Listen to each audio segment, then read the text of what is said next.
This week we'll be talking about the nervous system. The functions of the nervous system include sensory input, meaning information gathered by sensory receptors about both internal changes taking place within the body as well as external changes taking place in the environment around us. 2, integrating that information. So interpretation of all that sensory input. And then 3, motor output, the activation of effector organs, muscles and glands, which can produce a response in response to those sensory inputs. An example of this is we see a glass of water, right? We may also be thirsty. So these sensations feed back to our brain. We have what's known as an interneuron, kind of like a relay person here with the green, which we'll get to later. And then a signal is sent out, right? So the sensory input, maybe the sense of thirst, the sense of seeing a glass of water, all get integrated here in the brain in our control center, and then a signal is sent out. Basically, what are we going to do about it? Well, in this case, we're going to move various skeletal muscles to be able to move our arm and our hand, right? Activate certain nerves to pick up that glass of water and be able to drink it and swallow it. There are 2 major divisions of the nervous system. The central nervous system, or CNS, which is comprised of the brain and spinal cord, and serve as an integration and command center for the body.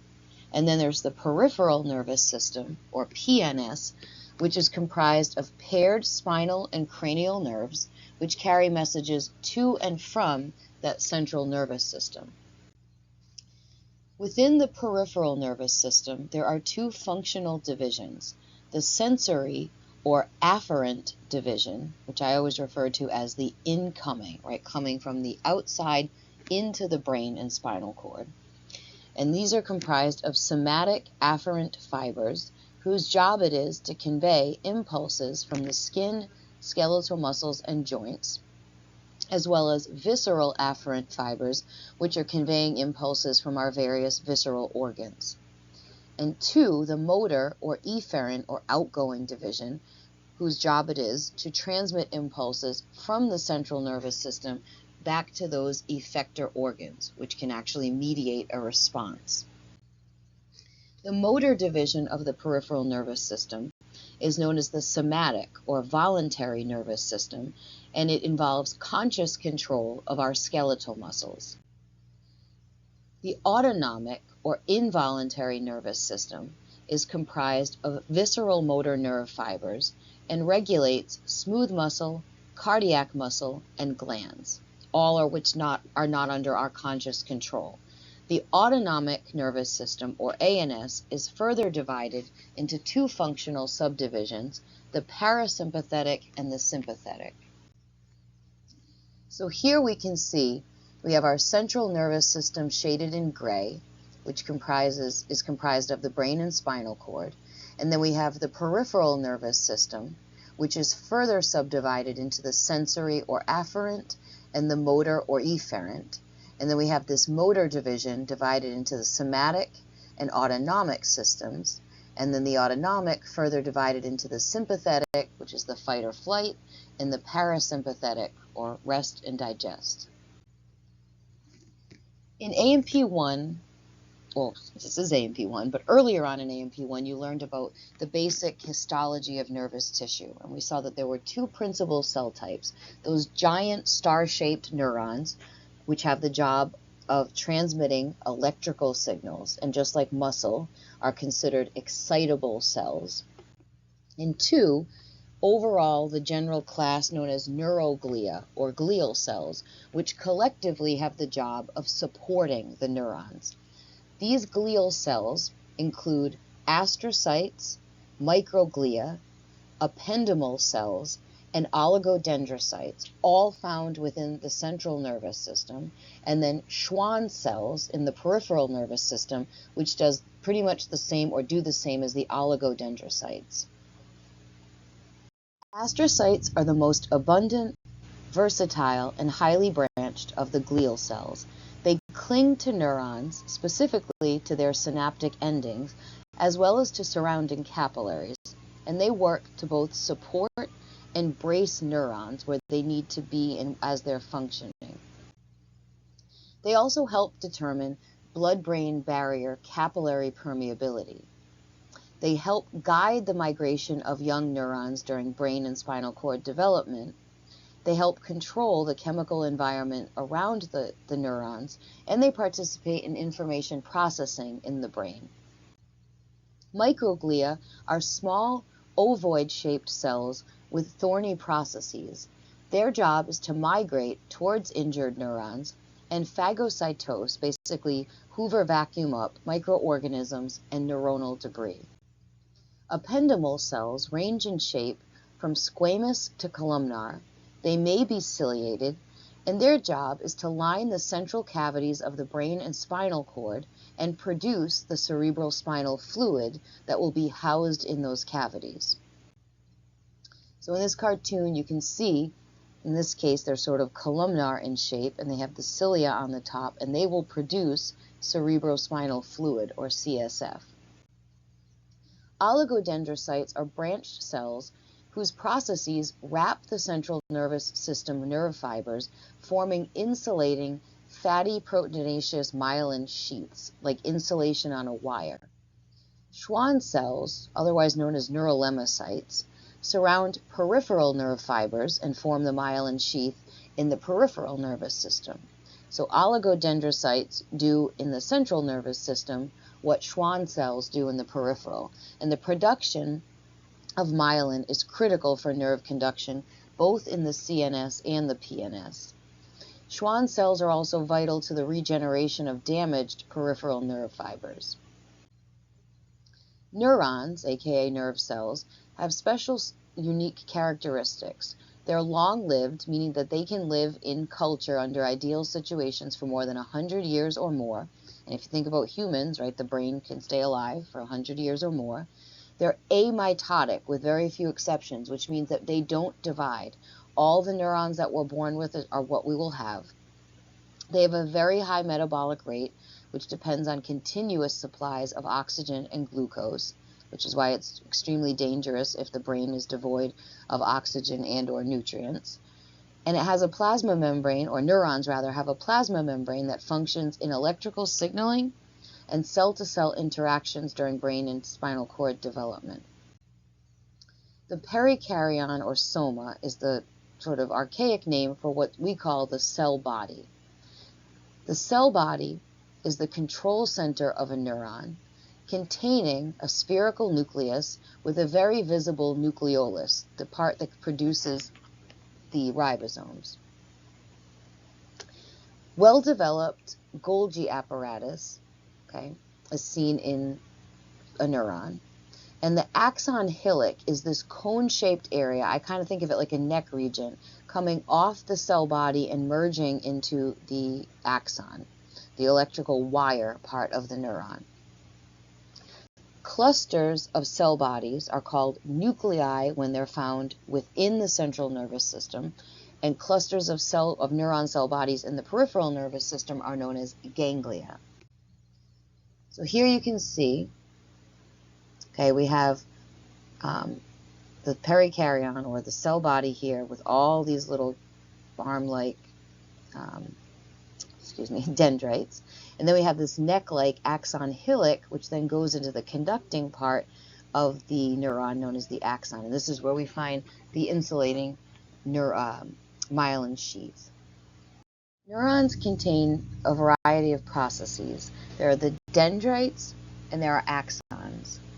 Bundles of processes, mainly of axons, are referred to as tracts in the central nervous system, and in the peripheral nervous system, they're what we refer to as nerves. Dendrites are short, tapering, and diffusely branched, and they serve as the receptive or input region of a neuron.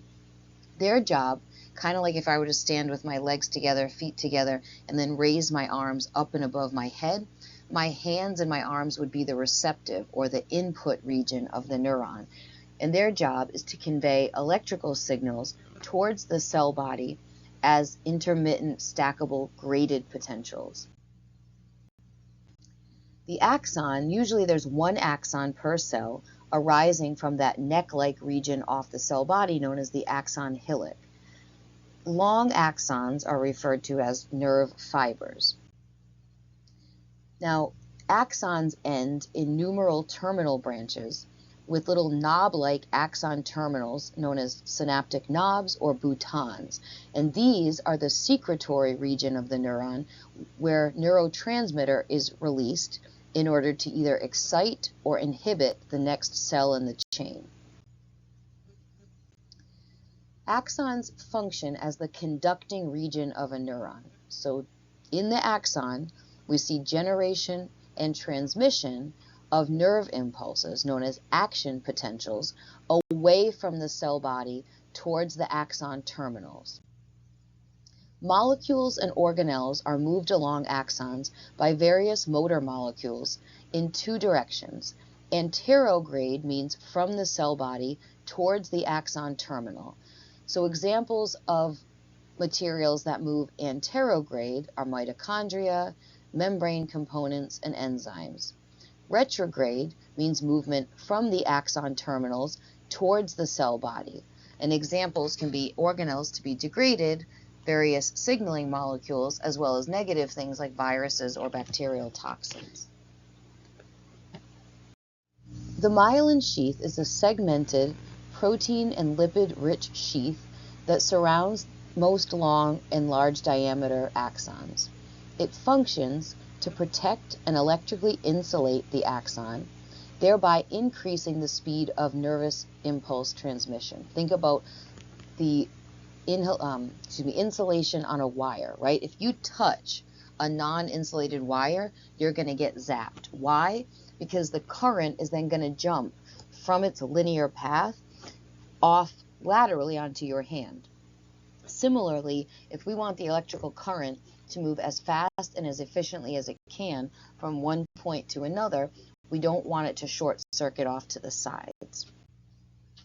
Now, we said that the myelin sheath is laid down in segments. It's not continuous. So where we have little gaps of sort of naked neurolemma, right, naked axonal membrane, these are called the nodes of Ranvier. And these are where the myelin sheath gaps between adjacent Schwann cells. In this case, Schwann cells, because we're talking about cells in the peripheral nervous system. If it was in the central, it would be the oligodendrocytes. Now, unmyelinated axons are the very thinnest nerve fibers, and as a result of being unmyelinated, conduction is much slower.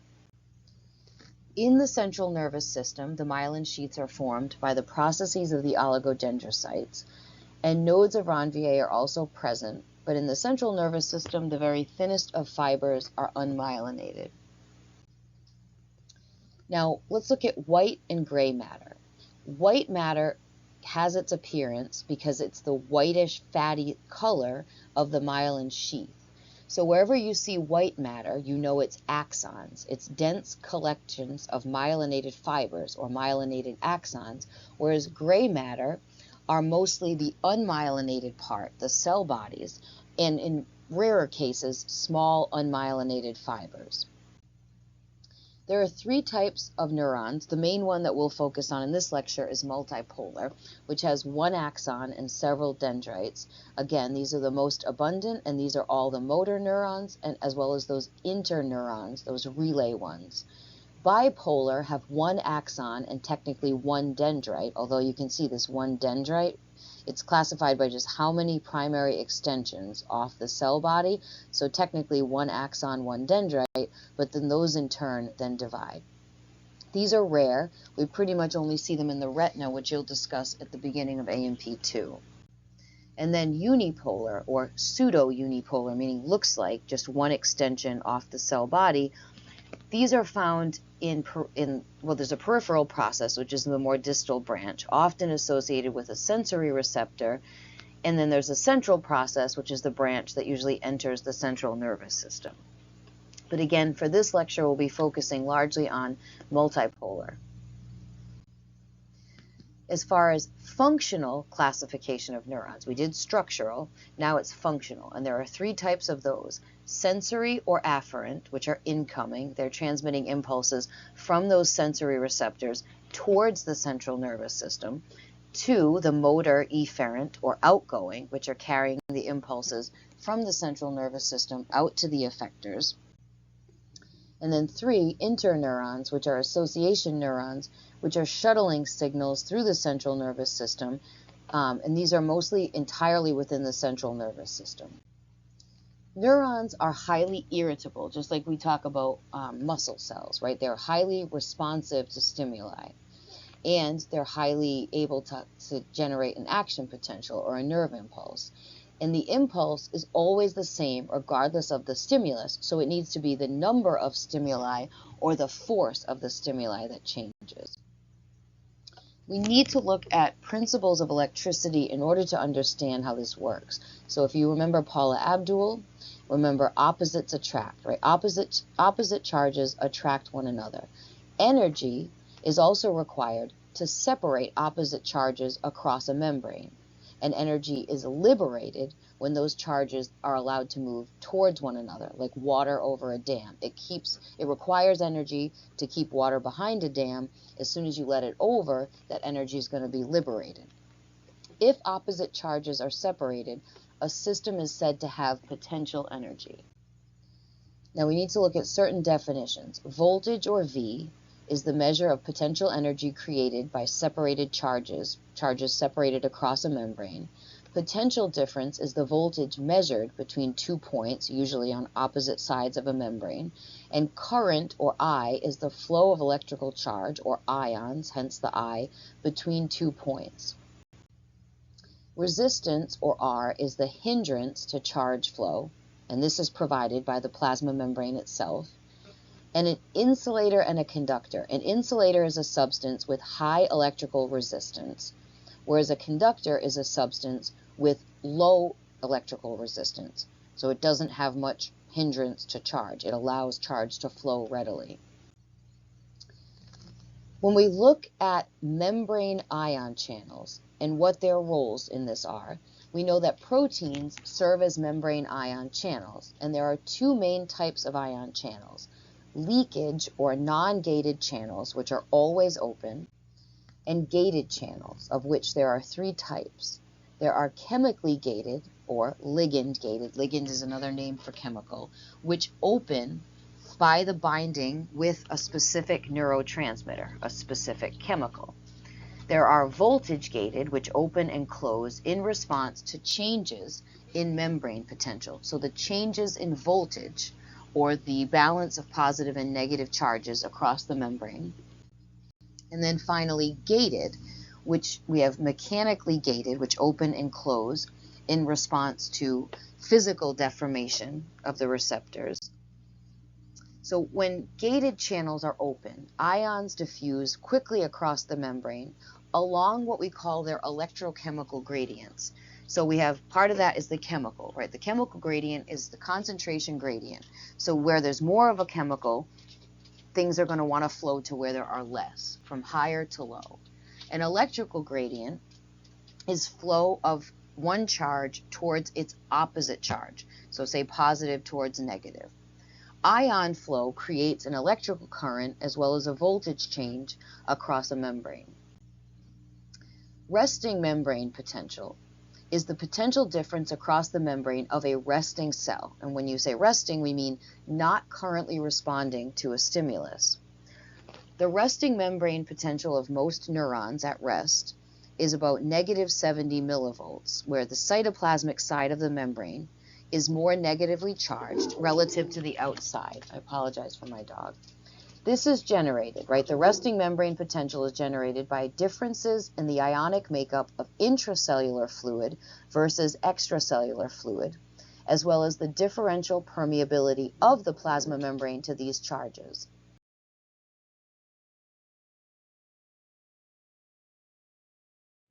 Resting membrane potential is due to differences in the ionic makeup between the intracellular fluid and the extracellular.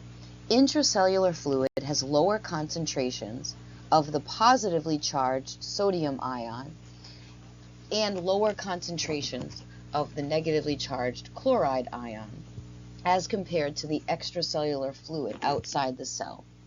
Intracellular fluid also has a higher concentration of positively charged potassium ions and a much higher concentration of large negatively charged proteins as compared to the extracellular fluid. And remember, proteins are much larger than a single ion. The differential permeability of the membrane is due to several things. One, these giant negatively charged proteins, this negative A, they cannot leave the cell. So they're just permanently trapped inside, giving the cell an overall negative core to start with. Excuse me. The cell membrane is also just slightly permeable to sodium through leakage channels, meaning that just a little bit of positively charged sodium can leak out. However, the cell membrane is 75 times more permeable to potassium through those leakage channels, which are always open, meaning that 75 times more positive charge is leaving per potassium versus sodium. Bottom line, we have a bunch of negative protein trapped inside the cell, and then a bunch of positive charge just leaking out. So this leads to the negative interior of the cell due to much greater diffusion of this positive potassium out than sodium in. And then the sodium-potassium ATPase pump stabilizes the resting membrane potential by maintaining concentration gradients for sodium and potassium so that it stays like this.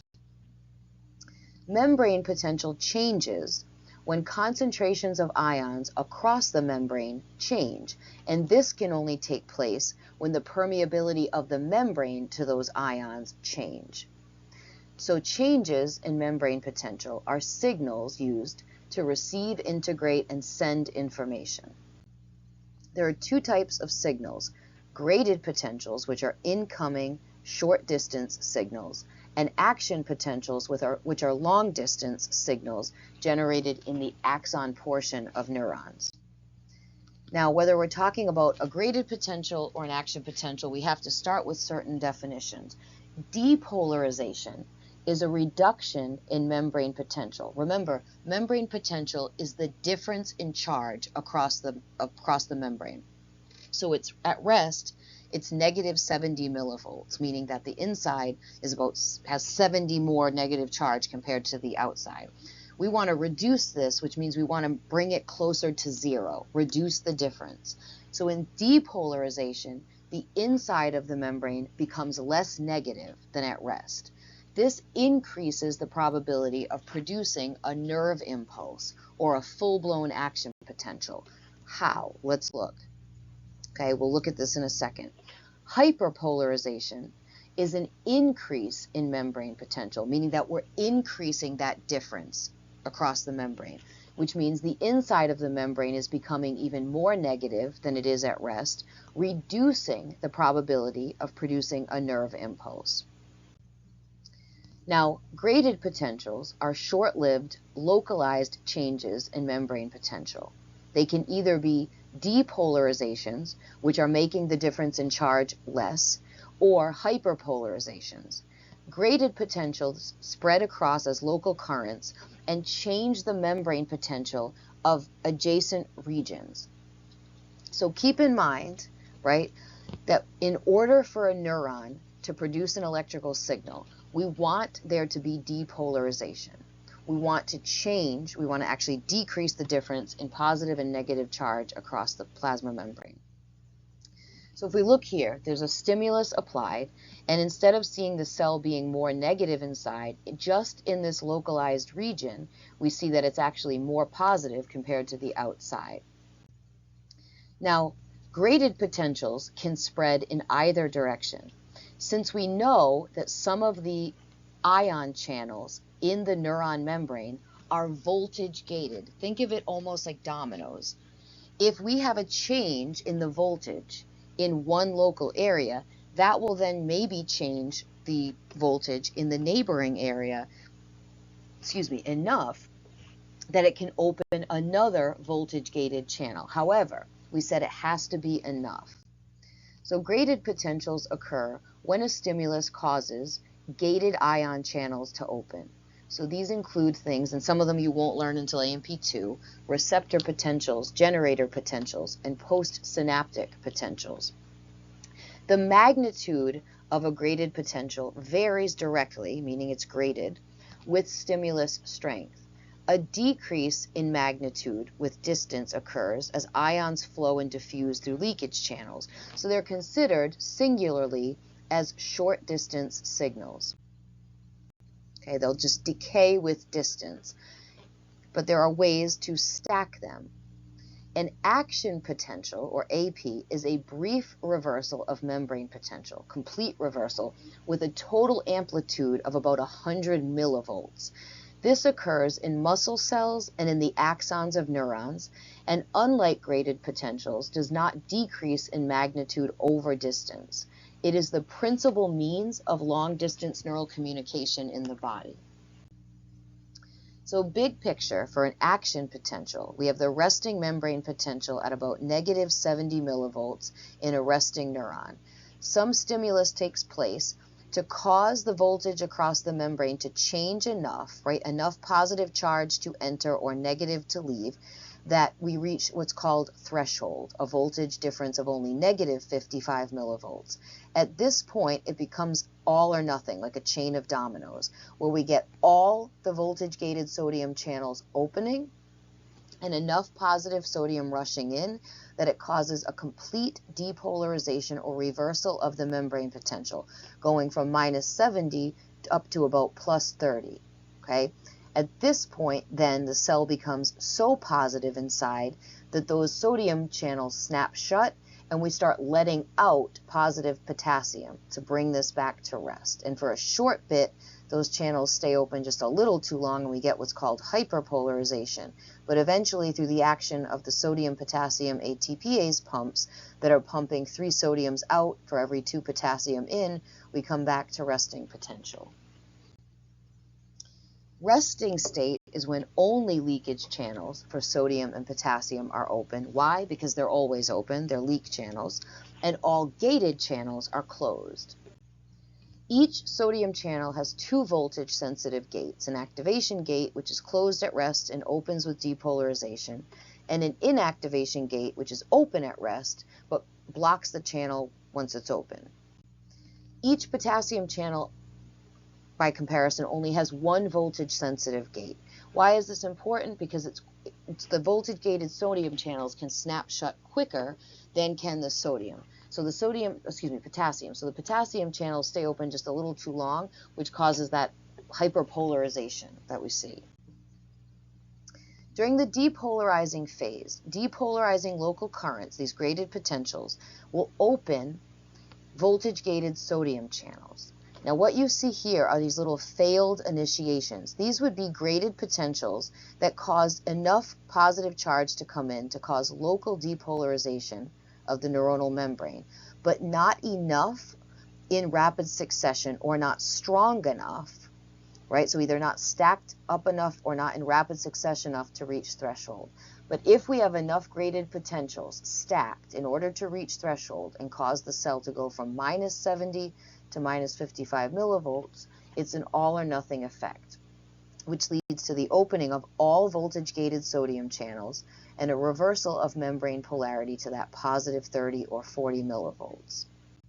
As I mentioned, as we hit the peak, the sodium channel inactivation gates get thrown closed, thereby just sharply declining membrane permeability to sodium entering.